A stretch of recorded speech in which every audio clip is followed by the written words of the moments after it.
রাজ্যে পালাবদলের পর বাংলার রাজনীতিতে শুরু হয়েছে এক নতুন অধ্যায়।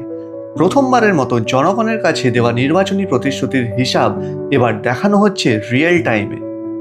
পশ্চিমবঙ্গের মানুষের কাছে নিয়ে আসা হয়েছে রিয়েল টাইম প্রমিস ট্র্যাকার, যেখানে সাধারণ মানুষ সরাসরি দেখতে পারবেন যে ভোটের আগে দেওয়া প্রতিশ্রুতিগুলোর কতটা পূরণ হয়েছে আর কতটা কাজ এখন চলছে। বর্তমানে পোর্টাল খুললে দেখা যাচ্ছে যে নির্বাচনের আগে মোট 140টি প্রতিশ্রুতি দিয়েছিল বিজেপি।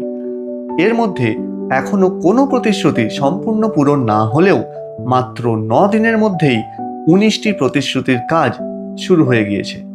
9 মে শপথ নেওয়ার পর থেকেই দ্রুত গতিতে কাজ শুরু করেছেন নতুন সরকার। এমনকি ট্র্যাকারে এটাও দেখানো হচ্ছে যে প্রতিশ্রুতি পূরণের জন্য সরকারের হাতে এখনও রয়েছে 4 বছর 11 মাস 21 দিন সময়। তবে মনে রাখবেন, এটি কোনো সরকারি বা পলিটিক্যাল পার্টির ওয়েবসাইট নয়। এটি বানিয়েছে আমার আপনার মতন সাধারণ পশ্চিমবঙ্গের মানুষ। এই ওয়েবসাইটের লিংক আমি কমেন্ট বক্সে দিয়ে রাখলাম, আপনারা নিজেরাই ক্লিক করে দেখে নিতে পারেন।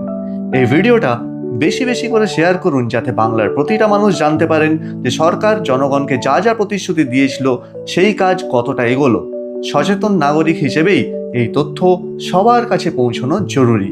আপনার এই বিষয়ে কি মতামত অবশ্যই কমেন্ট করে জানাবেন।